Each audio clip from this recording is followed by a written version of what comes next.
An alien orphan is sent from his dying planet to Earth, where he grows up to become his adoptive home's first and greatest superhero.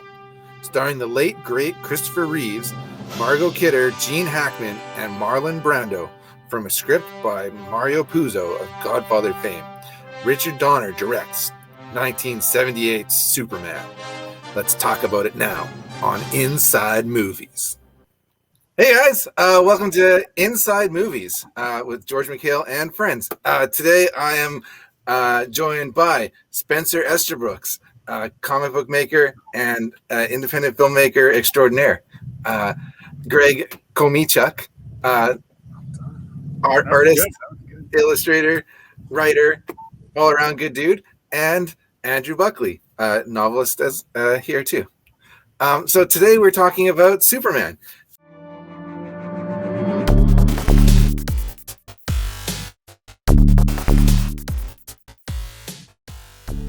So this is our debut episode of Inside Movies. So I'm going to open up the discussion to talk about what did we like about Superman and what were some of your favorite scenes. So Marlon Brando was in it, playing Kal-El's father, and he got like a portion of he got paid a ridiculous sum for that, and he got like a percentage of the box office, but kind of got screwed over, so he didn't make it to Superman 2 or 3. Because he had a fight with them. Now, are you weighing that in as a good thing or a bad thing? I liked him. I thought it was great, but I mean, a little overpriced. As long as we're digressing, one of the things I liked finding out about this movie is that Darth Vader was Superman's weightlifting coach. David Prowse was the guy who helped bulk up Christopher Reeves and auditioned for the role of Superman, but wasn't allowed to because he wasn't American. And so Darth Vader helped Superman get jacked for that film. That's amazing. Right? So there's your nerd connection. Some of it was filmed in Calgary. He wasn't allowed to because he's not American? Yeah, Proust apparently it seems so weird. Like, yeah. Well, it's like being president. In the American way. What are you going to do? What are you going to do? 4 Canadians bitching about, one expat in here from Britain, right? Yeah, UK. Talking about the good, I think Christopher Reeves is perfectly cast, as Superman. He's who I think of, I know the artist Gary Frank, still to this day draws Superman like Christopher Reeve. And he just kind of embodies what I think of, and not just Superman the hero, but also Clark Kent's kind of the bumbling everyman. I think he's just fantastic. And I had that on my good list too. Was that Reeve looked the part? I mean, my good list is short for this movie. I have fun memories of this movie, Greg, just to be clear. But like when I actually went back and looked at it and tried to take it all in, it didn't resonate the same way. But Reeve did look good. Like, I mean, that's the day when he didn't have. Yeah, and they didn't have like those crazy augmented suits or anything. Like, it's just in a freaking leotard, and he looks amazing. So I mean, that's something. He looks amazing as Clark Kent. He does. His transformations in body language from Kent to Superman. Sure, he looks identical, so you wouldn't miss it. Those glasses wouldn't fool anyone. But the idea of his complete transformation is, I think, really works on screen there. I do agree. We can agree. I have a lot of nostalgia for this movie. I think it was one of the first movies I ever saw in a theater, and I have a lot of nostalgia for it. I was really young; I barely remember it, so watching it again later on was good. But I liked a lot of like how much they crammed in, like the iconic Superman moments, like running faster than the speeding train, flying, all these like holding the bridge up for the train. Like they tried to cram in as many like iconic Superman saving everything as possible, especially when one of the trains going over him and stuff. Yeah, things like that. I thought was kind of fun, and I liked a lot of that stuff. Sometimes because like older movies, the pace doesn't quite work. Like I remember the build up to the helicopter scene when the helicopter goes up there. I'm like, yeah, I get it. The helicopter's gonna crash, but like, we're still playing it for dramatic suspense, I guess. You did see that transformation when Clark is thinking about right after the interview scene, where he's thinking about telling Lois who he really is, and he's transforming like right before you, where he's got the shoulders rounded and the glasses on. He takes off the glasses and he stands up tall, and he's contemplating telling her before deciding not to. And so you can see the transformation right before your eyes, and it is believable to me, that you might not connect these two people, especially because this guy is such a godlike being, Unless you held hands floating Peter Pan-like in the clouds. I think you would remember that man, whether he wore glasses and like stumbled a little or not. So like you have to like strain that. But I think this movie where it like really succeeds is that it's serious about its silliness. It takes the silliness of Superman very seriously. And so it just presents silly things and people just accept them. And that's what I loved about it as a kid. And that's what kids like about it even now when they see it. They laugh. And, my own kids will look at a movie like that and they'll laugh at how silly it is. But they won't say it's bad. They'll say it's silly, as opposed to things that take itself too seriously. And then you just think it's bad because it's trying so hard to be avant-garde or do some kind of auteur filmmaking, when really it's about a guy floating around in the sky, right, in pajamas. Like, if you just let it happen, just let it wash over you. A gritty Superman's like an oxymoron, like dark and gritty.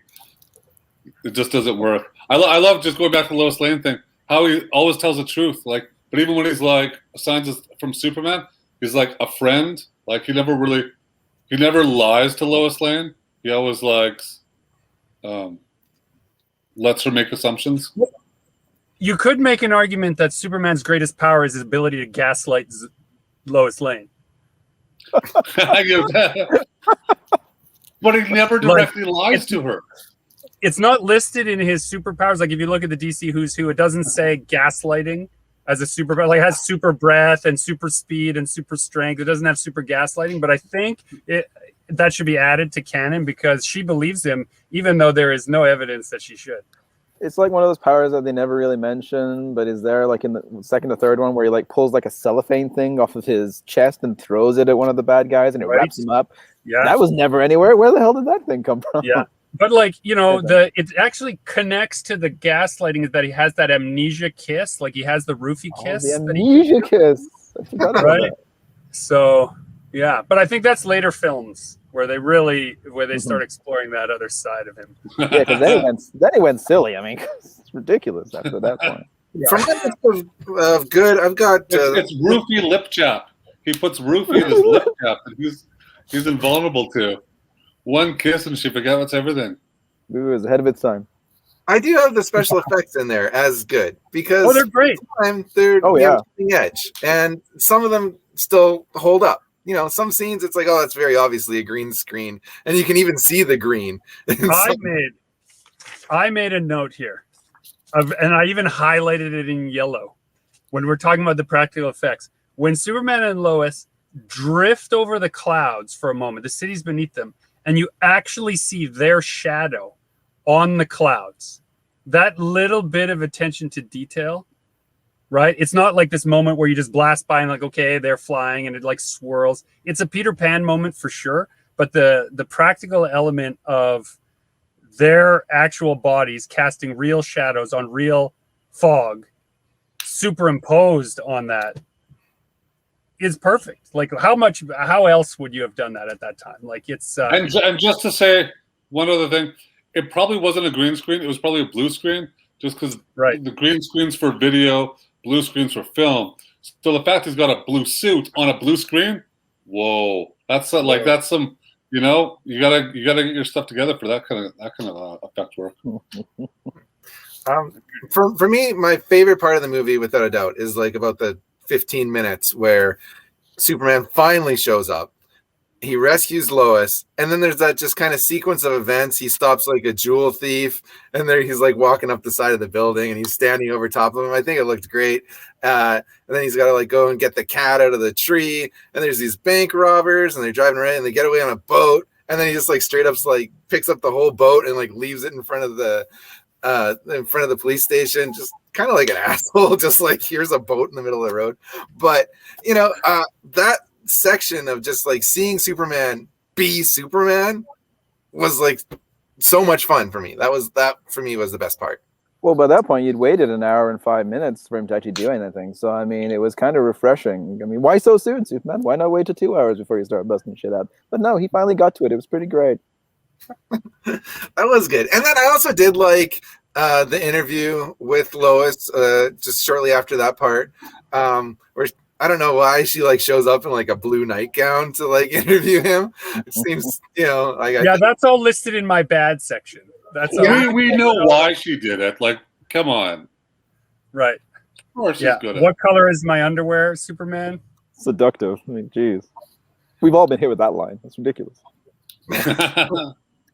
And then he like straight up like drops her, and like when they're flying, and I don't know what was going on there. Was that like some sort of like weird like like asphyxiation sort of thing? It's like, I have a question for all of you. Is that drop intentional where their hands separate? Like he's fucking Superman, right? He knows what's happening, right? And so when he lets her go and then she plummets like a stone, the Superman magic flight aura, I guess, connects at their fingers. And so as soon as I don't know how that works. Yeah. How did like they're like touching fingers? Is he like lifting her like a lever and she's like got core strength to keep her body firm? Like she should have been like holding on for dear life, just swinging behind. That never made any sense. See, the comic nerd in me says that this is John Byrne level Superman powers, where like his flight power is an envelope that whatever he's touching, he's not actually lifting, he's levitating. So it depends on how talk about the worst power. The worst power from the movie he has. Well, we're getting to the bad, but we're not still yet. Hold back. Okay. We've got to mention the score by John Williams. Like that's amazing. Oh, it's so good, and it starts off the movie, and you're just like, yeah, this is it, man. Like I'm jacked for this. This is gonna be great. And then those credits run for a long time, but it was still like I just love the music throughout the whole thing. It's great. Those are cool credits. Well, but it's also you can't replace that music. It's impossible. Like he made it iconic. So anytime they try and do anything else, it never works out. If you take like the Snyder one and stick the John Williams over top, it improves it like tenfold. All right, let's get into the bad, because I think we have some things to talk about. We have some people that want to defend the film. We have other people that want to shit on it pretty hard. So let's get into it. Andrew, what didn't you like about the movie? I don't want to shit it really hard. It didn't. Okay, you can't. I repeat, you cannot reverse the rotation of the Earth and turn back time. All right, I will accept a lot of things in comic books and superhero movies, but that would kill everybody like within a few minutes. Oh yeah, for sure. But can I ask you a question? Yeah. If you accept that he's from another world, I can do that. If you accept that he's in a blue leotard flying around, I can do that too. It's aerodynamic. Is it though? I think it's like, it's basically a fairy tale as soon as he floats in. So if he can use his wish powers to fly, he can use and to float Lois by touching her finger.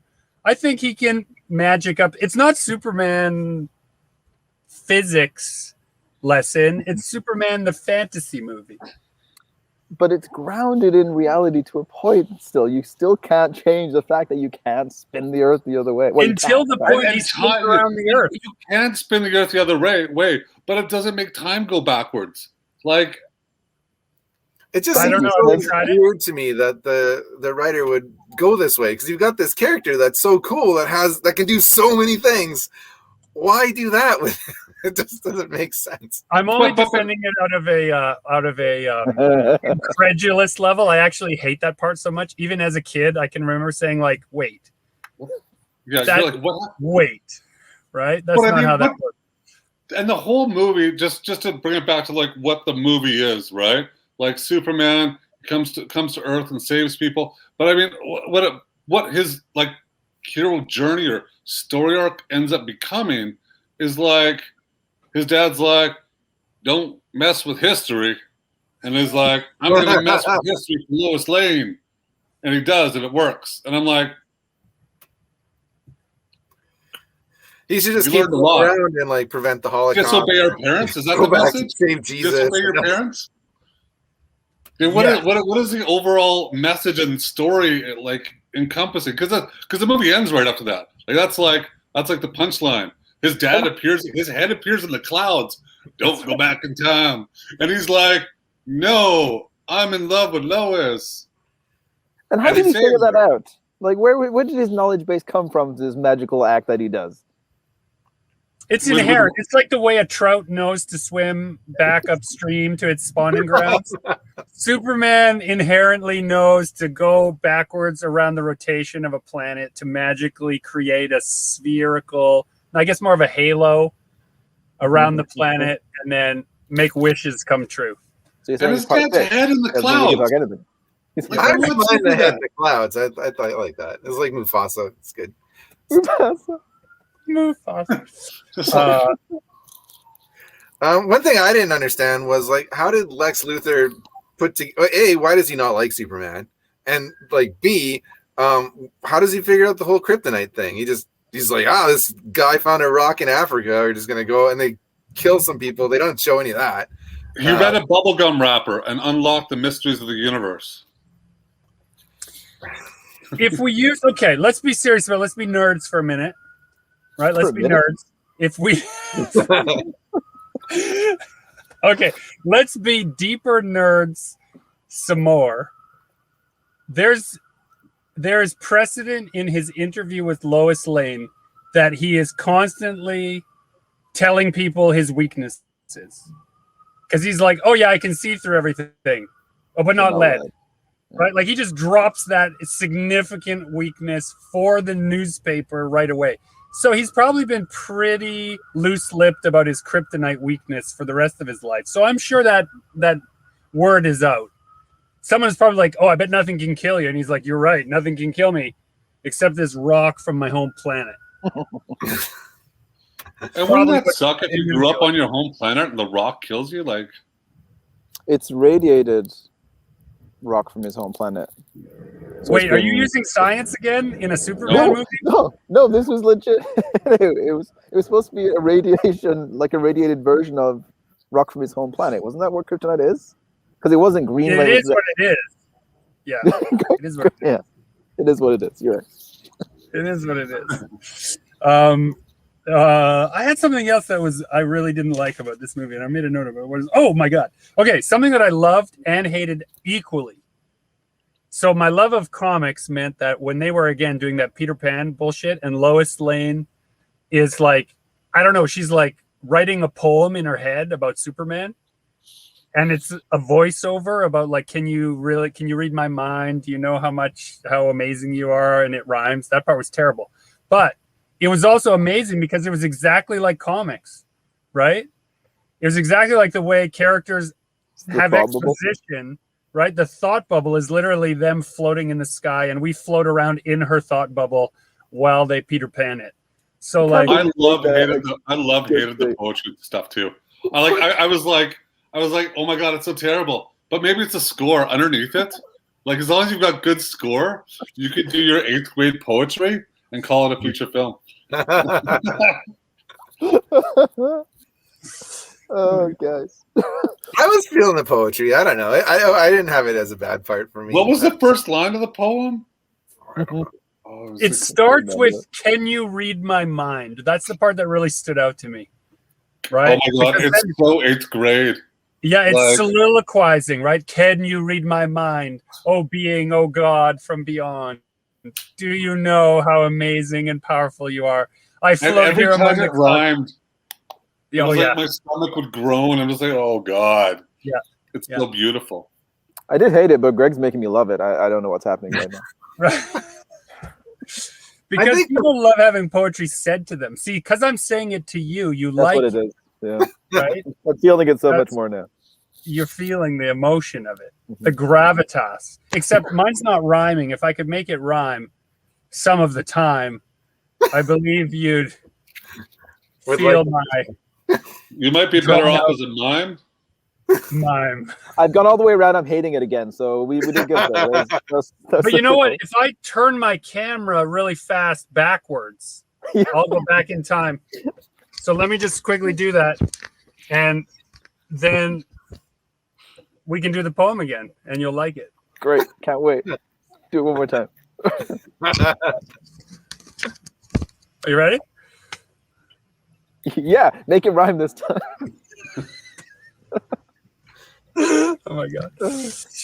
I had the movie is so slow. Pacing wise, I know, George, you said that it kind of gets to the cool part. But I mean, it's an hour and 5 minutes of them setting it up, him getting away from Krypton, him growing up, his dad dying, him running away to find his fortress. Like, it's just that's a long time to watch a Superman movie without Superman popping up at any particular point. Yeah, no, you're totally right. I thought the stuff, especially like in Smallville, with like the actor they got to play him too, is like only like 5 years younger than Christopher Reeve, and he's still like a grown man. It doesn't make any sense. Like, why not just put Christopher Reeves as a teenager? You know, he did ADR all that stuff, eh? It's Christopher Reeve's voice. Really? Yeah, he ADR'd it. Come on. Yeah. I'm today years old when I found that out. Because the actor had like a thick Bostonian accent or something, and they thought it might throw people, or he just wanted to have the illusion of it being him all the way through the movie. I don't know. Weird. But like, and obviously, there's Lex Luthor is kind of a problem because like his big thing is like a real estate scheme. Like, isn't he already supposed to be rich? Isn't that like his whole thing? So now he's just like kind of and there's 2 missiles. One missile's going to New Jersey. Why? Just because he hates Jersey? Like, I don't. You know, the other one. That's a filmmaker nod. We'd have to look that up. I bet that's a beef with like some producer. They're going to blow up Jersey. Really stick it to Jersey. Yeah. Yeah. I just found the scenes with Lex Luthor to be like super boring. Like, they really didn't add a lot. Like, only when Gene Hackman and Christopher Reeve are in the same scene together, then I've found it moderately interesting. But all the scenes where he's just with his henchmen, his henchwoman though, she's a babe for sure, and she kind of like saves like the whole West Coast. Her deciding to like go Superman. Yeah, like he was gonna die.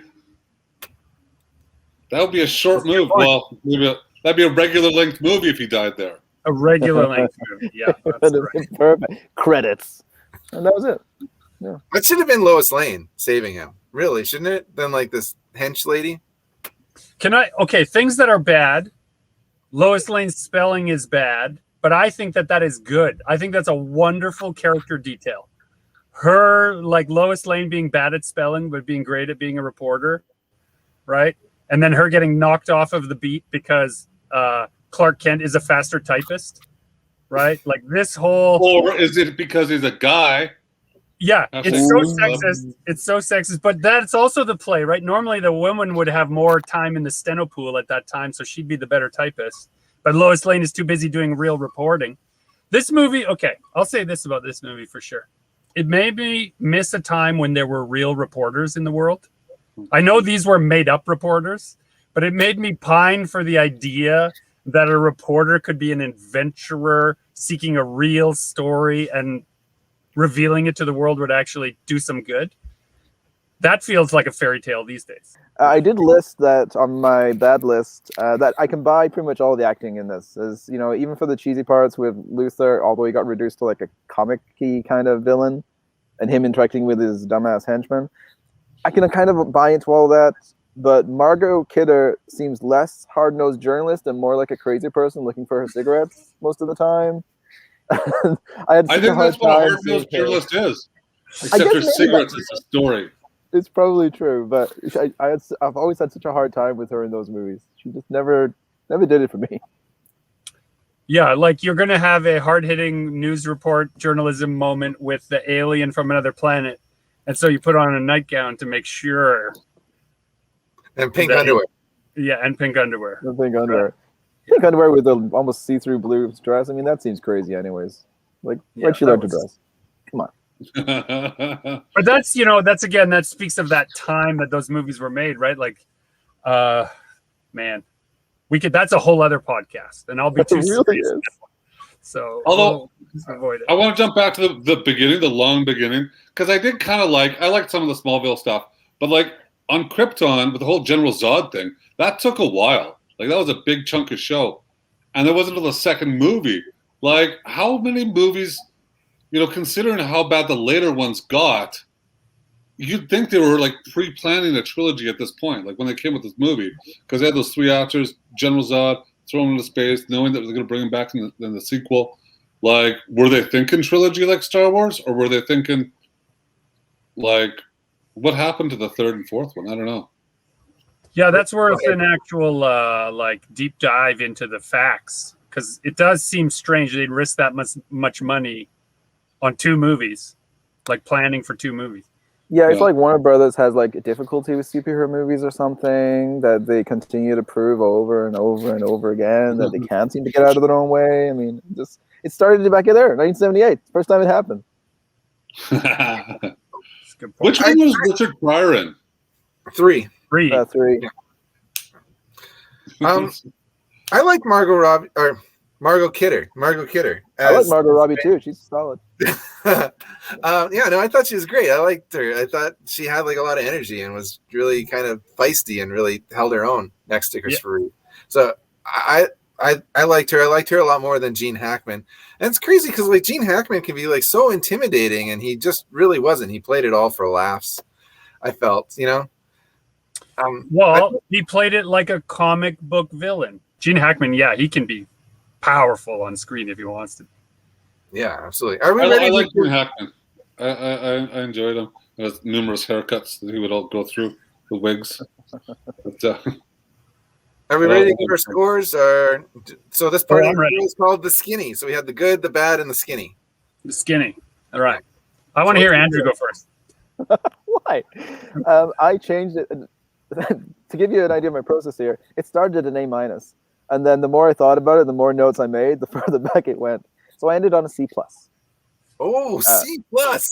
It effectively launched the superhero movie genre, which I can't help but admire. And the nostalgic part of me is like, I did love it as a kid. But the cheesy aspects just moved it beyond like comic book campy, and the pacing being so slow. It just kept edging that grade down for me. Yeah. As a movie, I'll give it a B. It's almost a C+ as a movie. But as a Superman movie, it's an A+. I'd like to. As a Superman movie, A+. I'll give it a B+ for me. I do love this movie. I love, Christopher Reeve's performance. I love the score. I love the way it makes me feel. Especially during that, like I said, the 20 minutes or so where Superman finally shows up and he's, saving people and taking down bank robbers and jewel heists, rescuing cats from trees.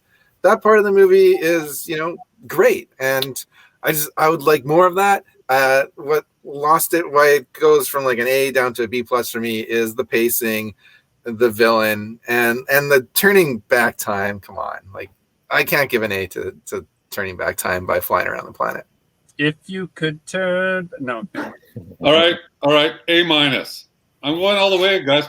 Like, yeah, I hated the ending, but everything else was so great and beautiful, and like cheesy poetry, and it was slow and methodical. It gave me time to think about witticisms, stop, grab a snack, come back. Like it's the pauses are built in there for you to like, savor every ridiculous moment of it. So besides the ending, I think it's a great movie. Score carried me through the whole thing, and just like there's a lot of weird stuff I'd forgotten about since I've seen it. Also, as a side note, one of those other little trivia things I forgot to mention, a bunch of it was shot in Calgary, where I'm actually from. So they shot the farms, the homestead, and the funeral scene, and a couple other things all around Calgary here. So A-. A-. All right, guys. So if anyone wants to search us out, I've linked all of our socials and things like that. Go ahead and follow Spencer and Greg and Andrew and myself. The links are in the description of the video.